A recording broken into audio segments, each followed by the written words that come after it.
the ANC National Executive Committee meeting started with President Cyril Ramaphosa outlining the details surrounding the February 2020 burglary at his Phala Phala farm in Limpopo. Some of the issues on the agenda include South Africa's energy crisis, as it remains unclear what the solution is when it comes to load shedding. For more on this, we're joined by political analyst Ongama Mtimka. Very good evening to you. Thank you so much for your time. I suppose seemingly a breakthrough when it comes to President Cyril Ramaphosa and the Phala Phala farm matter. I mean, he's remained tight-lipped about the finer details, even to the ANC disciplinary body. Some critics have said that it's best for law enforcement agencies to be allowed the space to fully investigate the matter and for Ramaphosa to just explain himself to them so that the matter doesn't become politicized. What are your thoughts as we're now hearing some of what's coming out of this meeting? Good evening to you, and your viewers. Thank you for having me this evening. It's welcome that the president has finally begun to speak relatively openly about Phala Phala. However, what is claimed to have what we're hearing in terms of the content of what he said, which appears to be claiming some plausible deniability of the various aspects of the potential crimes around Phala Phala, is not something that looks like it can survive in court. So first of all, the idea about I reported and the person who I reported to should have done something about it and followed through the necessary processes is a little bit unsettling because the president should have had a follow-up on the matter and satisfy himself that he's not opening himself to legal risks. The second one, as far as, claiming a possible plausible deniability about the decision to keep the funds in his farm. While there's a general principle that shareholders of companies have got limited liability, that can be challenged on certain instances where you find that, for example, like it happens in this case, that clearly the president has got some degree of involvement with what happens in Phala Phala. So the extent of that involvement could be tested and cross-examined to determine to what extent does he have latitude to claim that he didn't know enough detail, and to what extent did he have enough detail for him to be held liable. In whatever way you look at this, it's a scandalous information, it's a scandal on many fronts, especially around, if all else didn't become a scandal. The one issue for me that's a concern is the keeping of foreign currency, which is a potential crime, for longer than the designated period that we as average South Africans are allowed to keep.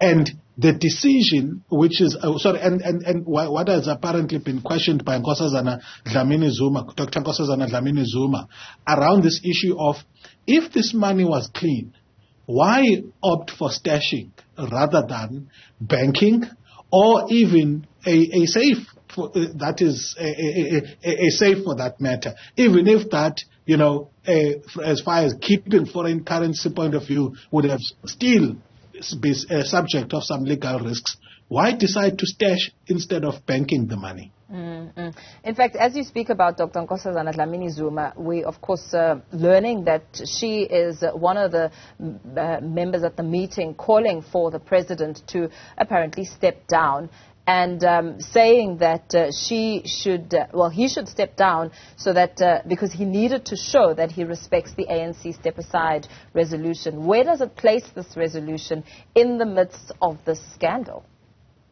Two things there.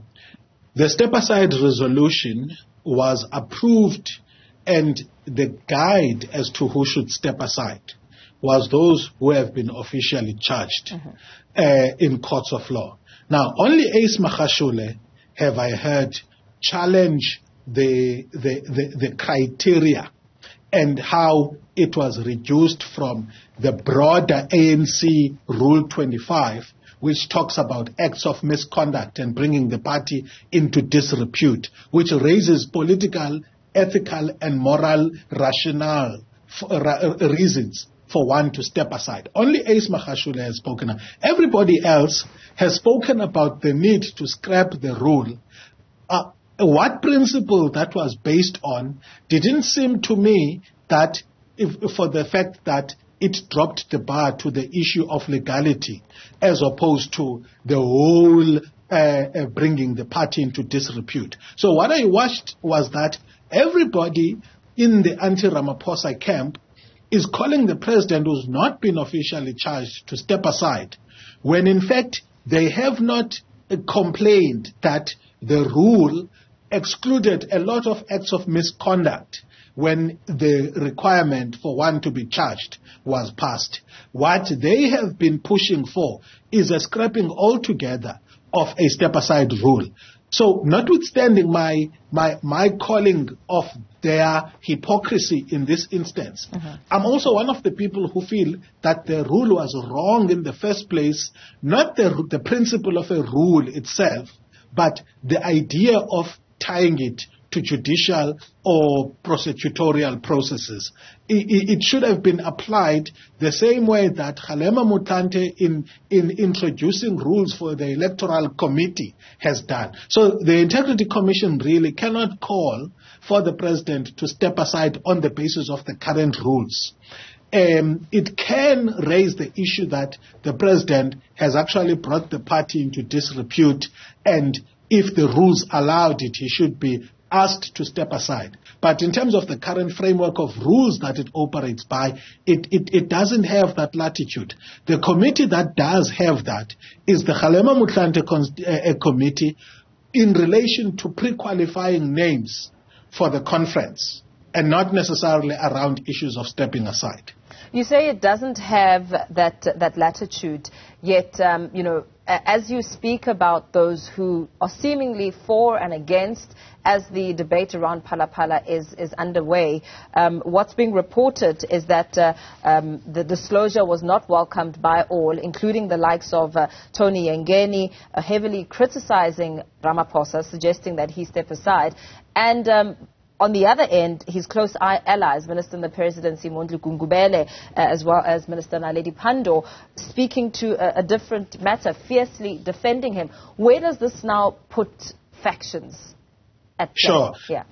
Sure. Look, the factions have got some political, the anti-Ramaphosa faction has got something to stand on with which it can use as a battering ram around the integrity of President Cyril Ramaphosa.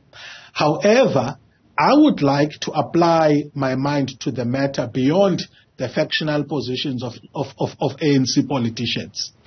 Two things here.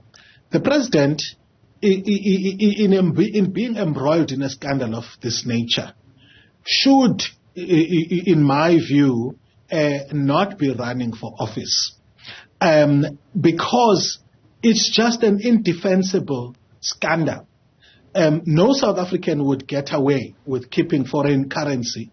And also we get what he says about how the source of the funds is above board. That doesn't give me comfort, especially at a time when we were involved, the nations of the world, with governance that appeared to be too influenced by big business in this country. There was, throughout the time of COVID, many of us were uncomfortable with the kinds of deals that government signed with pharmaceutical companies. So we cannot, at a time when there is that context, as well as the fact that throughout the history of South Africa, illicit financial flows have happened through huge amounts of cash.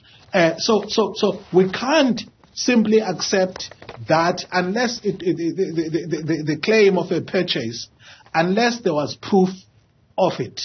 And so as a result of both the questionability of the sources of funds, the keeping of foreign currency, and the underhanded tactics that have been done from an investigation point of view, all of those warrant that the president should allow the office of the president to not be embroiled in a scandal at a time when he himself has been busy rebuilding institutions. When we speak like this, people have anxiety that power is going to fall on the opposing faction in the ANC, which are avowed anti-constitutionalists. I have a sense that the law being applied to the latter is going to deal with those people, whether or not you have President Cyril Ramaphosa. And in fact, my view was that if you wanted to protect the work that he has done, which is really commendable as far as reigniting the Hawks, the SIU, and everybody else, he himself should have had a leadership, a cabinet reshuffle, put the right people in the right positions so that when the time comes for him to resign, he can also leverage his political capital to position people in the ANC who are going to take the fight forward. The country cannot continue to be beholden to these debilitating factional, battles with no attempt whatsoever being made by those that are thinking strategically within the party to go past the Zuma, anti-Zuma, Ramaphosa, anti-Zuma era. They should force the politics of the ANC away of that group completely because they are just destructive in my view. Yeah. Thank you so much for weighing in on this discussion. We're going to have to leave it there for now.